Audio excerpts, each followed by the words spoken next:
no matter where you sit within the hierarchy on any company, everybody's got to come together. That's how you get velocity. That's how the company moves every day. I may be leading a segment of our company, but I need to always be listening to the iron workers that are putting things into place, the guys from the shop, people that are supervising in the field, our engineers, and you try to merge all that data to try to find out, okay, here's the different iterations of what success or a solution may be like. Try to get a consensus out of everybody of what's the best outcome as opposed to just standing up on a box and giving a directive. This is Facility Rockstars, the podcast that celebrates the unsung heroes of our daily lives, facility professionals. I'm your host, Jay Culbert. Join me as we honor these great leaders, sharing stories, insights, and expertise that empower us all to learn and grow together. Facility Rockstars is sponsored by Coludus, operating the way you operate in order to make your life easier. Welcome back to Facility Rockstars. I'm your host, Jay Culbert, and today I'm very excited to introduce our guest. We could talk for hours. We won't, I promise you. He's a seasoned pro in project management and business development. He's always focused on solving problems for his clients and his partners. He brings expertise in general contracting, real estate development, metal building systems, foundations, slab expertise, and much, much more. Most of all, he's a master of creating introductions and bringing people together. He's currently the Director of Business Development and Projects at Space Buildings Corporation. Doug Stokken, welcome to the show. Hey, good afternoon. Glad you're here, man. Thanks for taking the time. Thank you so much for having me. Appreciate it. Absolutely. Absolutely. So I really I called you a master because that's the way I see you, Doug. We're going to get into that, right? I want to talk more about that because you just have a natural knack for bringing people together. Sure. Just before we do that, what's been your biggest lesson learned as a business leader and a business manager over the years? I think certainly every time you think you've got it solved, you think you know it, or you know close to everything, you haven't, and you always have something left to learn or a nuance of that facet, and always have to be open, always have to be learning. Sounds like you have pretty good awareness around that. Yes, a lot of years. Yep. So that sounds like you've got it's a good mindset. Obviously, we've never arrived, right? So we're always learning. How did you instill that in yourself? How did you make that part of your framework? I think that you do enough projects, you work with enough people, you understand that there's always a different scenario that's going to play out. So, being adaptable, being flexible, being willing to learn, that'll bring you around the corner where ideally you're going to deliver the best project at the best quality on the best time to exceed our client care that we want to extend to our people or our clients. That's what we always want to make sure we're doing. So how do you make that happen on a regular basis? Because that's outstanding. That's a great goal for the clients. Like how does that actually occur? When we, relegate responsibility within the company as to who needs to do what at what time, that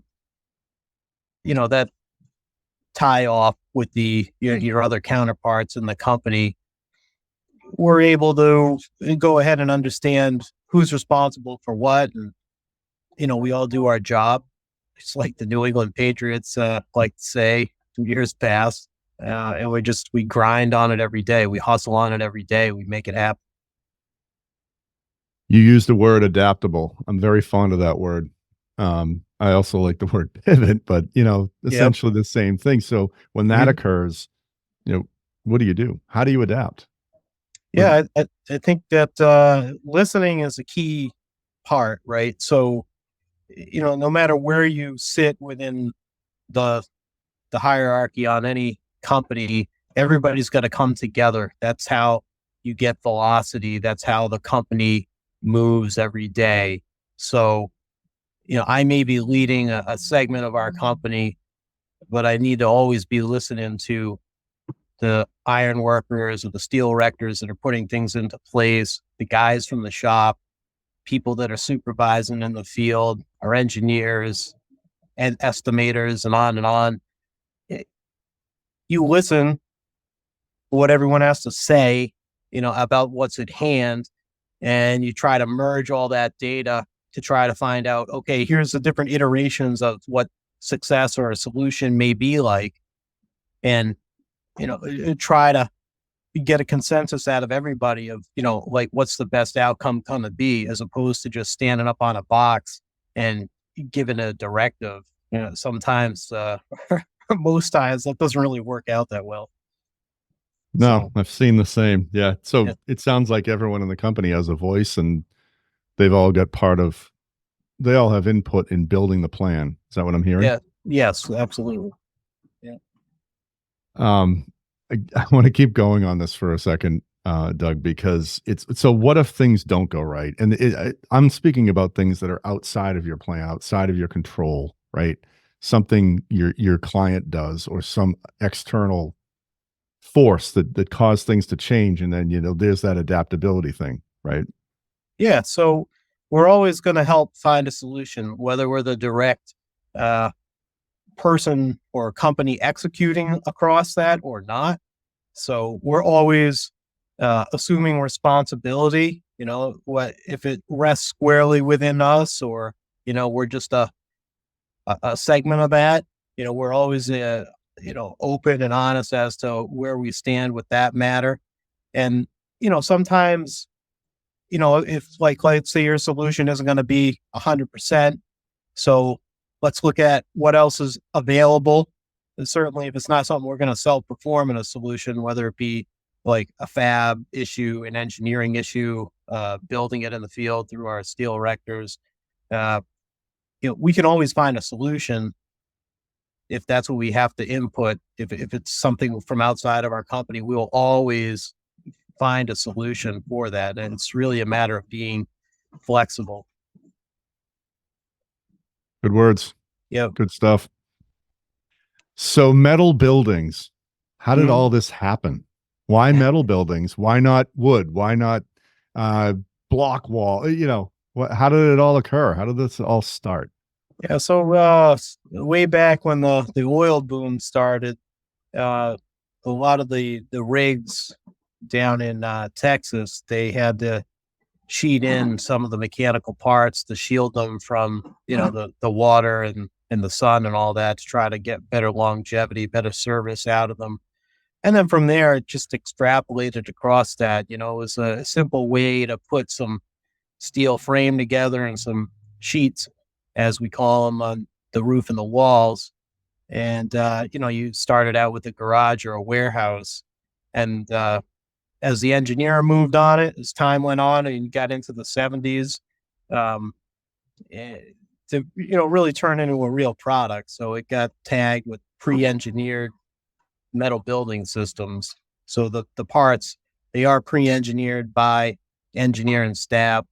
All the parts work together to accept and then distribute load through the building down into the foundation. Um, and it really took off after that. And so, the industry itself is now something that you can look at a pre-engineered metal building product, in the field in an office part. And, when done with the correct architectural partner, you'd never know the difference between a, conventional structural steel, like a 3-story office building versus what, we can provide. That's how far the technology's come, the product has come. That's impressive. Yep. Are there any particular types of industries or customer types or consumer types, end users that are drawn more towards it than others? I think it's certainly industrial and institutional. Like, those are really core segments of who we've always served for our clients. So you've got distribution centers, or for instance, if you're a company that does plumbing supplies or electric supplies, right? You're going to have a or multiple warehouses for warehousing and then distribution. You need to, place all the product somewhere. Um, yeah, a lot of successful, heavy civil contractors, the guys that, build out a site, do site work. They've got some pretty large facilities where they have to put their equipment in. That's another big sector that we serve. Hmm. And then in more recent times, like as you travel through COVID and everybody learned real quickly about like what a supply chain is and how medical, devices or components to assemble a final product, all that has to be stored somewhere prior to assembly, and then even post assembly, it has to be placed somewhere. We do a lot of work for that, for climate controlled storage, for a lot of stuff that's come off the production line, and it has to sit somewhere until it ships out to the client. Fantastic. Yep. I'm sitting in a metal building myself right now. I don't know if it's a space building. It is a metal building. I should know that answer, shouldn't I, Doug? We can't build them all, so it's all right. Yeah. That's great. We can get back to more of the business. I'd love to focus quite a bit if we can, and if you'd like to, on your ability, your intentionality, your effort, your passion around bringing people together, around making introductions to people, right? You've done it with me. I've seen you do it with others. Where does that come from? Where did you learn that? How does that seemingly come so effortlessly to you? Well, when I was, a lot younger, I'm 45 now. When I was in my, the end of my teens, 21, just starting out in my 20s, I started to work for space buildings. My great uncle started the company back in 1967. And in that time period, I primarily I reported to my uncle, but he had me do all different jobs around the company to learn. And one of the things I always saw him doing when I was in his office and he's on calls or conducting a meeting and I'm like a fly on the wall, or when I would go to lunch with him, or I'd be somewhere else at a fundraiser with him, he had a great ability to listen, and he'd see opportunity with people. So someone would be discussing something they need to create for a building or a solution they had to create for their company, whether it be like legal or he knew if like they could be plugged into this one guy or this one company, it would solve their problem. And so I always saw that going on, and he had a lot of success because he would help these people, even if like space wasn't signing a contract off the deal, he was helping to solve one of our client or potential clients' problems. And what would occur is that client would come back, they'd be a client for life. Or, he'd help someone, whether it was a, client or a potential client or whatever. And they'd have this help from us on a matter. It could have been outside of a contract we held. And then they just, they're having cocktails separately with somebody else one night, or at, in another board meeting or something. And there's a topic that comes up like, well, we need like 40,000 square feet for our warehousing operations, blah, blah, blah. He said, call Bob DeCrose. He'll help you. And we would get, it's like, there's all sorts of stuff now with like social media. They talk about like the golden rule and like, karma and all this kind of stuff. Like, if you're going to do the right thing, it's going to come back on you. There's different verses in the Bible that talk about that. And, that's basically what he did. He always did right by other people. He treated others how he wanted to be treated. And we got a lot of work, and we still get a lot of work routed back into us because we still employ those same principles. Like one of the reasons I like to do it, because I enjoy doing that. Like when you're able to help somebody, nothing feels better when you're able to, you hear back and they're like, hey, we were able to fix this. And, thank you for introducing me to that person or that company, or the advice you gave me helped us solve the problem and move on to the next step. It feels great because you're you're impacting somebody's life and their business in a huge way. Some ways it's a small way, but it's great when you get a big one out of it because you're really moving the needle for them. Absolutely. Yeah, Yeah, I can tell that you enjoy it. I've seen you enjoy it when we speak with each other about these things. yeah, And you're right, it does feel good. It feels good to help other people. And I love that. Thanks for walking us through that because you learned from, you said your uncle, right? yes, Yeah. And that yeah, was what, 21 years old. So you've been yeah, witnessing this for a while and it's yeah, clearly working. So yep. Oh yeah, that's fantastic. yeah, I've heard you talk about associations and other things, other things you belong to and things you do. I mean, if feel free if you want to. I think it's all kind of related, right, Doug? yeah. Want to So speak about that? I mean, there's like this a lot of industry stuff. Any professional, they're always into a handful of things with their industry. So one of the ones that we've joined on to, it's the Metal Building and Contractors and Erector Association. So it's like it could be a direct or indirect competitor. We get along with both in our industry, and it's good because you can listen to other people's perspective or solutions and just get a different framework around how other companies are approaching stuff. And there's like a brotherhood about it in a sense, right? So we're a Mhm. member of a couple things close to that. Separate of that, I'm also a member of the Ancient and Honorable Artillery Company. It's the second oldest chartered military organization in the Western Hemisphere, and that the headquarters is Faneuil Hall in Boston. It's a Awesome. split. It's a split between like half active or half retired military people. Usually, a lot of leadership level guys are in there. And then the other side, it's really patriotic minded uh, business owners or executives. So uh, like Mahoney's Garden Centers, like that's a name that most would understand. Like they're a member. Sure. There's other really high level people from the federal government and the state government that are members. I'm not sure exactly how many people I'm supposed to mention that are in that want the notoriety, but there's a lot of heavy hitters from both business and military that are in there. And so it's been great in that you can meet a lot of people you never meet before normally. And it helps when that, like networking we were just talking about, that really facilitates opportunity and just like brand awareness at a basic local level. And so the ancients have absolutely been a big part to help provide that space. That's fantastic. How long have you been a member?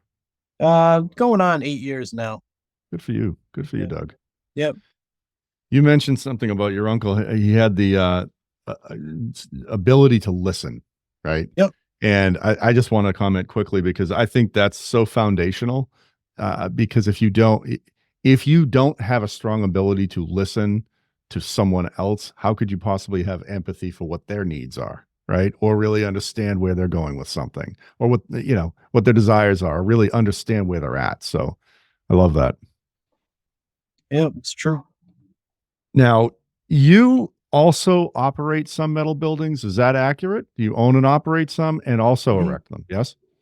Yeah, correct. So like a holding company piece, and then the other side is like engineering and construction piece. So we're delivering product for clients. Yeah. So on that piece, then, a lot of our audience members are in the facilities groups. They're in facilities teams. They run facilities for companies. Could you speak at all about what's that experience for you? Are you a piece of that? How is that? How does that operate for your company? What are the challenges around that? Running a building, operating a facility. There's definitely a lot to pay attention to. I mean, certainly in the past 10 years, like at least as I've seen it, is a lot of focus towards risk and how can we absolutely minimize and protect, on that axis, right? So You've got your insurance piece, your insurance audits that are going on. What is your safety program? What is your maintenance program? Um, to try to get the highest quality out of what you're putting out there. But then second, how is in your role to take care of the place, what are we doing to minimize risk? Now, when you say minimize risk and mostly safety related, you said insurance as Um, well. yeah, like primarily. So, it's anything you can imagine being litigated on or sued for. So slip and fall, or any sort of accidents, security measures, even in terms of like if there was to be theft, right? So you're thinking of security cameras, lighting, uh, fencing, things of that nature that are going to go ahead and create the safest environment possible for whomever is coming in there. It's an employee, a client, etc. Now, got it? Thank you. Do you Yep. have facility or property managers at each site who do this? Is this central corporate? How do you stay ahead of it? It's all centralized here at our home office. Yeah. Okay. Yeah. Would you call out, and forgive me if I missed it, but any best practices or recurring activities that have to happen to stay ahead of these types of things? Um, we have an annual review process of everything that we're doing. So when we're looking at our processes in terms of like a maintenance schedule, we review that, on a yearly basis, and then what needs to be eh, gone over on a monthly deal with whomever's in charge. They're on top of that. The drivers for us are primarily in terms of safety within the shop environment, what that means to fabrication and all the manufacturers regulations we have to be around. And then OSHA is the other big force, even when you're not, um, if you're not on a construction site, it's still obviously OSHA comes into the workplace or, any other property piece of it. So we have a lot of focus to that. Perfect. Perfect. Um, we had talked, I don't know, maybe a few weeks ago, maybe about a month ago, and I remember you had mentioned something like I think I asked you what advice you'd give someone, and so let's do it here, right? Yeah, Let's sure. I'd like to ask you that here. What advice would you give, other professionals in your role, people in your role? Like what would you say? Um, I would definitely say is taking on something that you might not typically do, so long as it meets what the company's vision and purpose is. So take on the hard tasks and do them, because that's going to help you grow and evolve. So I think like when we talked last on this, like I gave an example in that um, Space has a client of ours who's a very large specialty uh, fabricator and erector of conventional steel, and they had a contract with Moderna Pharmaceuticals in which they needed a pre-engineered building built on the roof of another building. It was very sensitive in terms of the quality aspect, time, how we put the work into place. When I first, looked at the opportunity across my desk, I'm like, like, I don't even know if we really want to go for this. And so I gave it like a day. I talked to one of my mentors about it, and he's like, if you don't take a challenge to go for it and really apply, what you and your company can do, you're never going to grow and evolve. And so I'm like, I went through it again, and we made it happen. We did it. We executed on it. We had a successful job. And so, personally, I grew a lot in a lot of different ways from that, and so did our company. So everybody that touched that job, they all grew. They got some new skill sets. They had a new appreciation of how to uh, execute that side of fab or construction in the field, or even managing it. So it was a good experience. That's got to be exciting too. Yeah, it was there was a lot of good things that came out of it. So It was, best of all, it was great in that our direct client, they came to us with a need, they needed help. It's like you go to a doctor, right? You're counting on them to like for the doc to get you well, right? To see it through. And so when we were able to provide the solution to them in pre-construction and through construction, and we hit on all cylinders for what they were counting on us to do, and they gave us the big thumbs up. Uh, that was great because we're like, wow, like these guys are absolutely what they were looking for. We went above and beyond. And, that's always what we're trying to do at Space is like give that absolute highest level of client care. That's awesome. What a great outcome. That's Yeah. got to feel good, Doug. Yeah. It was a good ride. And Yep. you did say a building on top of a building. Yeah, Right? that's right. That's right. That was one of the reasons I was like, I don't know if I want to dip my toe into this pool, but we made it work. We're Awesome. fortunate we got so many guys at Space that a lot of experience, and that was a big reason why we were able to be successful. Sure. You mentioned, you didn't say mentor, you said mentors, one of your mentors. I'm curious. Is that something we can talk about? How did you find these mentors? Who are they? How do you learn from them? Yeah, well, some of them are from the ancients. Some of them are from just years of doing this. You'll meet leaders at vendors you work with, and they grow and they come to be, leaders in the C-suite, as some will call it. And so, as you can imagine, like if you've had a bunch of years of doing it, and you're now a leader, an owner, an executive, that experience is one of the greatest teachers, right? So you're able to provide what it is you're trying to deliberate, and you take the advice of each of these mentors, and then you aggregate that response and filter through it, sort of like what they're trying to do with all this AI nowadays that everybody chats about the stock market.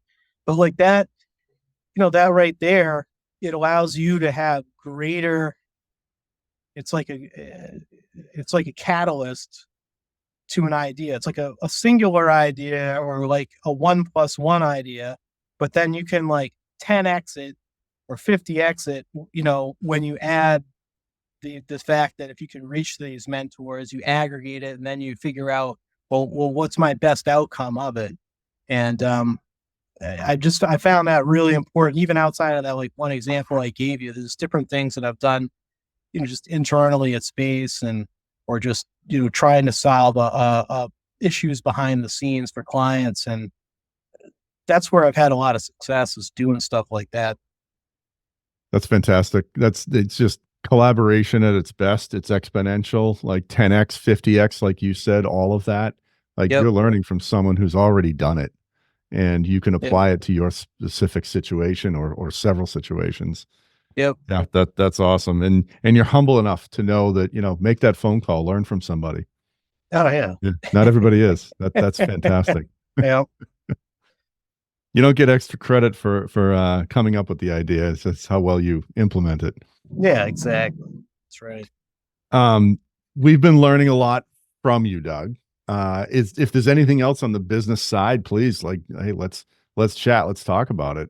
Or, I bet the audience and myself would like to learn a little more about you. Yeah, I mean, I grew up in Burlington, Massachusetts. Went to Merrimack College, where I studied business with a concentration in entrepreneurship. I always had a fascination with business. I did extremely well in all of my business classes. Had a good aptitude for law, and coming out of college, I was thinking I might, get into advertising. So I had an internship at a big ad agency who was now, since gobbled up by a conglomerate called Interpublic. And then like law, I interned for that piece of it. But leaving school in 2001 out of Merrimack College, there wasn't a lot happening. It was I think it was like where the bubble burst out of the .com bubble. I think that's what it was. And Mm-hmm. so there wasn't a lot of awesome opportunities available. So I reached out to my uncle Bob. He gave me a job opportunity. I took it, and the rest is history. So I moved to Chelmsford, Mass for like 10 years. Just recently moved down to Mansfield, Massachusetts about 2 years ago, be closer to our company's headquarters as we continue to grow. And, the more responsibility you get, you've got to have more time at the office, stuff like How was that. that move? If I could, Doug, how was that move for you and your family? I was overall good, just for me, it was definitely a lot of change. I'm starting to get used to it now.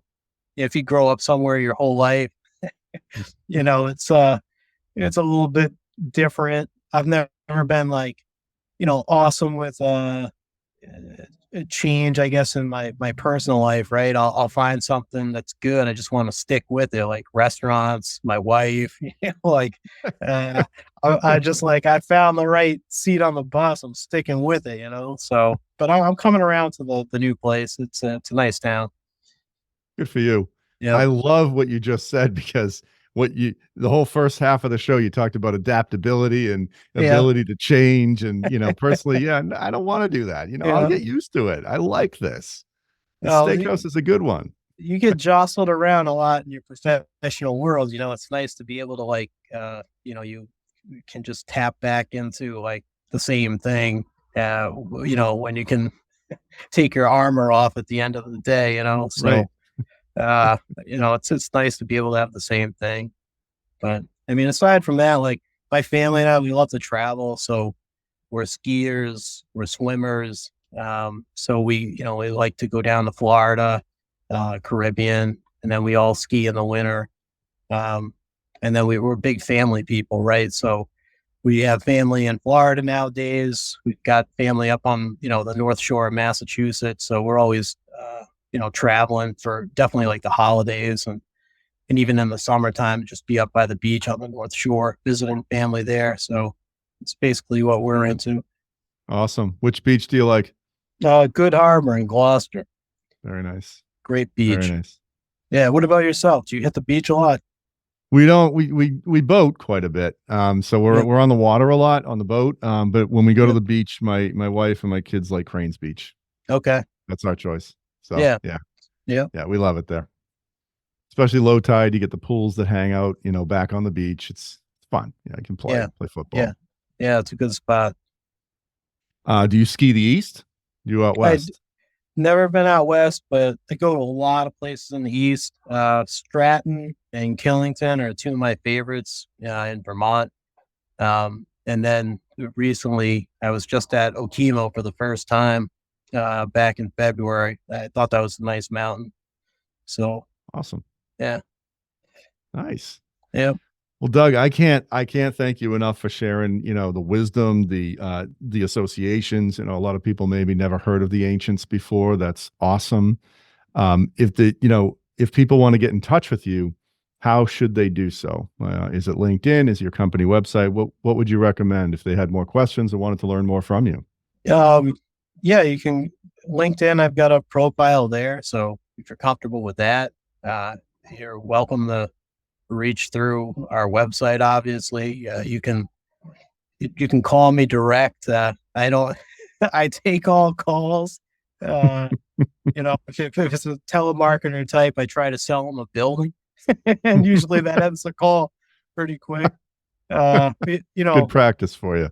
If you want to do it in your notes or however it is you distribute the information, you're welcome to share my mobile number or my email address. That way, if somebody has a question or they need help with something like we chatted about, I'd be honestly happy to help them. That's one of the best things of this job. You do it so many years, you meet so many people. I've got a huge network, and it's real easy to be able to connect people to solve an issue if you know that many people. It's just a phone call. So be happy to help.